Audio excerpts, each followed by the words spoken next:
au piège du péché.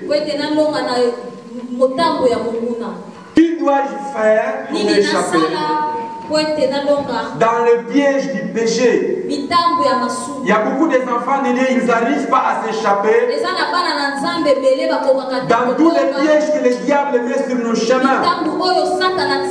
Parce qu'ils ne connaissent pas quel est le secret.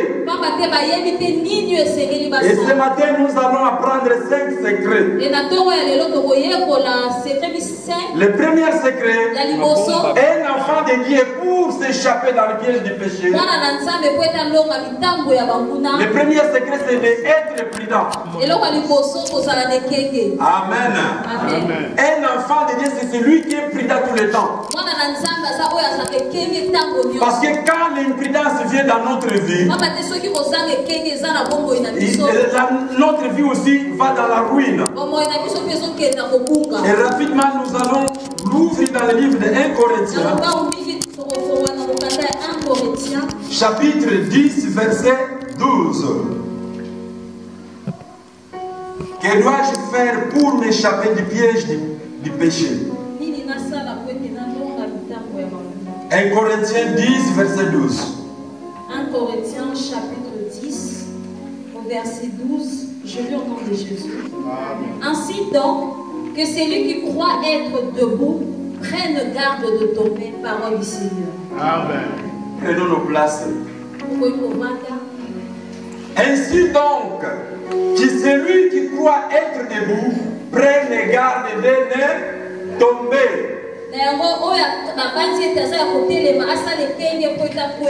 Donc, la première stratégie, c'est d'être prudent.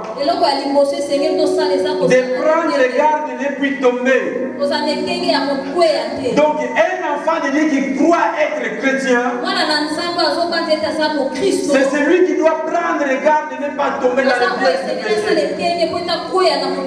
Parce que quand l'imprudence vient dans nos vies, et c'est par là que nous tombons dans le piège du péché. Ici, l'homme de Dieu, il a compris très bien. Il a vu que beaucoup des enfants de Dieu tombaient souvent dans le piège du péché. Parce qu'ils ne savaient pas quelle était la stratégie. Et c'est par là que je viens de dire que la première stratégie, c'est d'être prudent dans nos vies. La Bible nous dit dans le livre de Proverbes 11, 14, quand la prudence fait défaut, le peuple tombe. Donc quand un chrétien fait défaut dans sa prudence, quand la prudence fait défaut dans ta vie, sache qu'un jour tu tomberas toujours. Donc quand la prudence fait défaut dans une église, les fidèles tombent dans les péchés. Et l'imprudence amène les ruines dans la vie des chrétiens. L'imprudence peut apporter aussi la vie dans nos vies. Peut apporter aussi la mort dans nos vies.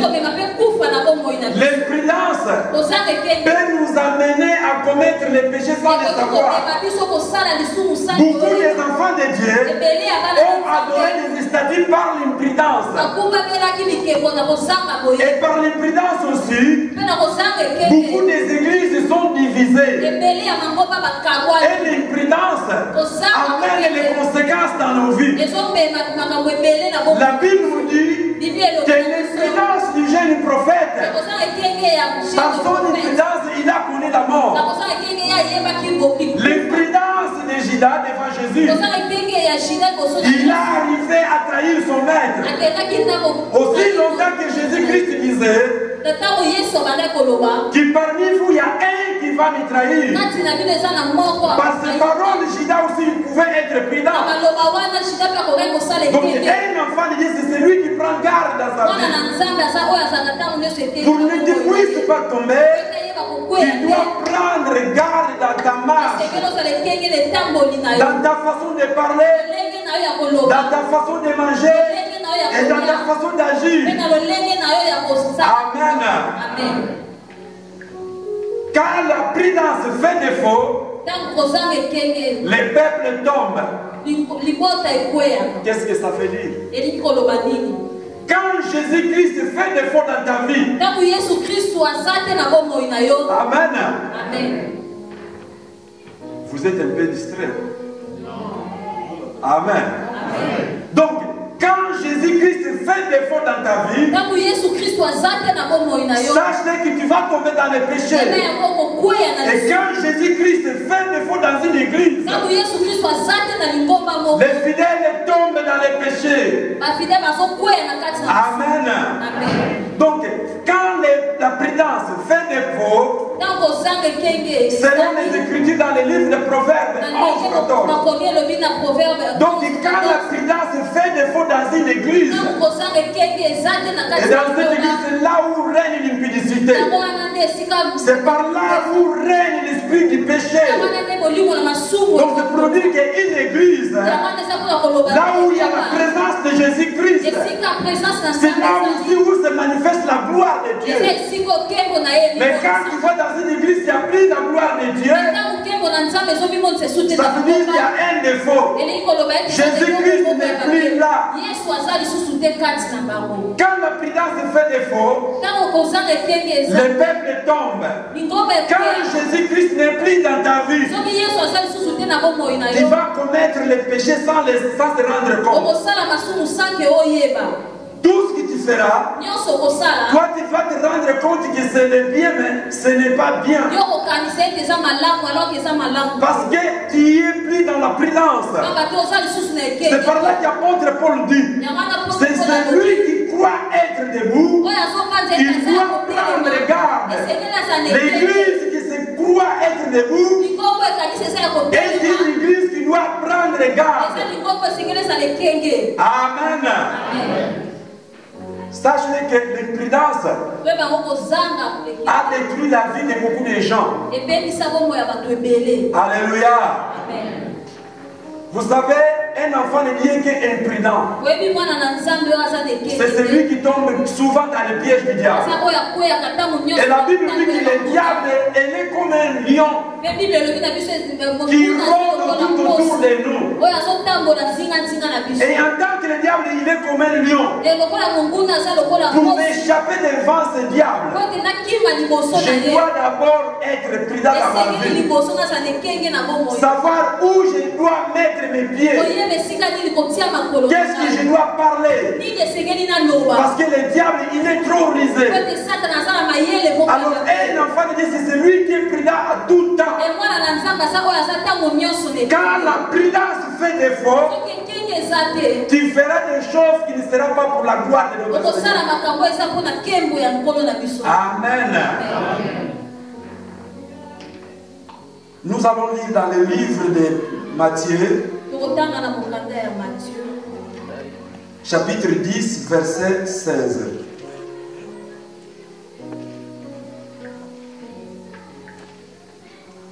Matthieu 10, 16.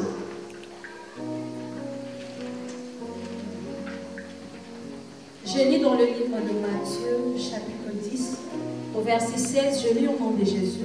Amen. Voici, je vous envoie comme des brebis au milieu de loups. Soyez donc prudents comme le serpent et simples comme des colombes, parole du Seigneur. Amen. Amen. Amen. Est-ce que nous pouvons acclamer pour cette belle parole? Jésus, il dit à ses disciples, voici, je vous envoie comme des brebis au milieu des loups.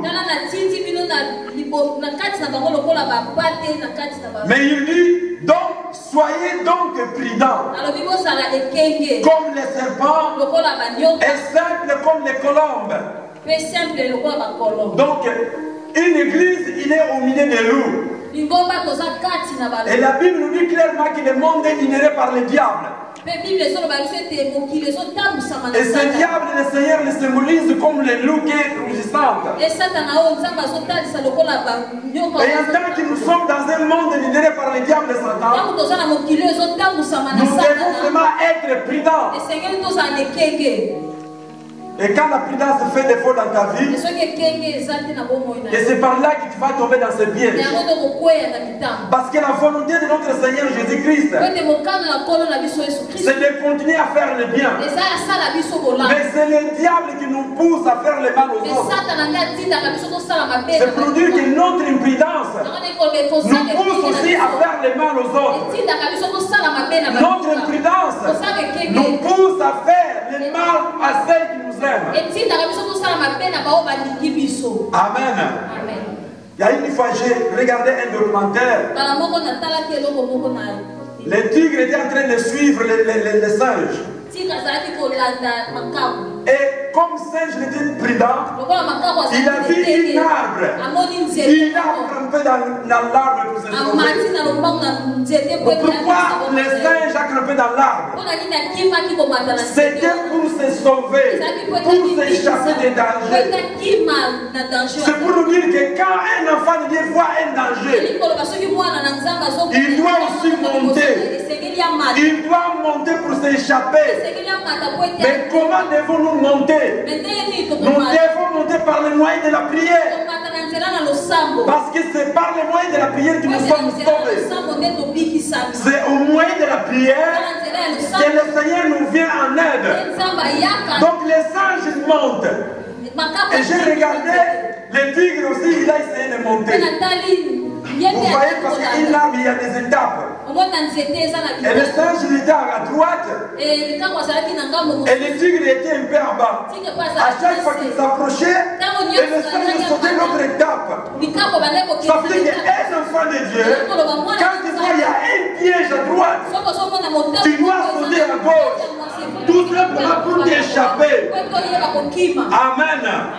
Parce que le singe était prudent. En tant qu'un animal, il était prudent, il essayait de s'échapper. Et toi qui es un être humain, ça est à l'image de Dieu. Pourquoi pas de faire l'effort de nous échapper à tous les pièges que le diable met devant nous. Amen. Donc un enfant, c'est celui qui monte dans la vie de prière. Parce que la vie de prière nous permet d'être sauvés devant tous les pièges. Alléluia.